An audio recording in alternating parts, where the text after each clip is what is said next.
আসসালামু আলাইকুম। দাওয়াত এবং ঈদ স্পেশাল একটা ডেজার্টের রেসিপি শেয়ার করব। এখানে আমি 1 কেজির মতো দুধকে ভালোভাবে 3-4টা বলক দিয়ে নিব।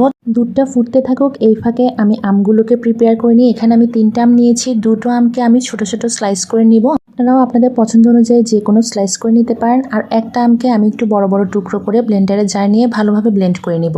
অন্যদিকে চুলে একটা হাঁড়ি বসিয়ে দিয়েছি। 1 টেবিল চামচের মতো ঘি দিয়ে এখানে আমি আমার পছন্দ অনুযায়ী কাজু বাদাম, চীনা বাদাম এবং কিশমিশ ভেজে নিব। আপনারা চাইলে পেস্তা বাদামও অ্যাড করতে পারেন, কিন্তু আমার বাসায় পেস্তা বাদাম ছিল না বিধায় আমি দিতে পারিনি। বাকি যে ঘিটা ছিল সেই ঘিয়ের মধ্যে আমি আধা প্যাকেট পরিমাণ ভার্মিসেলি সেমাই দিয়ে ভালো করে ভেজে নিয়েছি। তারপর জাল দিয়ে রাখা দুধ, স্বাদ মতো চিনি, আধা চা চামচ লবণ দিয়ে ভালোভাবে ফুটে আসলে একটা বাটিতে ঢেলে নিব। ভালোভাবে ঠান্ডা করে নিয়ে ব্লেন্ড করা আমগুলোকে দিয়ে ভালোভাবে মিশিয়ে নিব। তারপর উপর থেকে আমের টুকরো, বাদাম এবং কিশমিশ দিয়ে ভালোভাবে ডেকোরেশন করে নিব। আশা করি রেসিপিটি ভালো লেগেছে। আর ভালো লেগে থাকলে প্লিজ চ্যানেলটি সাবস্ক্রাইব করবেন। ভিডিওটিতে একটি লাইক দিতে কিন্তু অবশ্যই ভুলবেন না। আর ফুল ভিডিওটি দেখতে হলে চ্যানেলটি ভিজিট করবেন।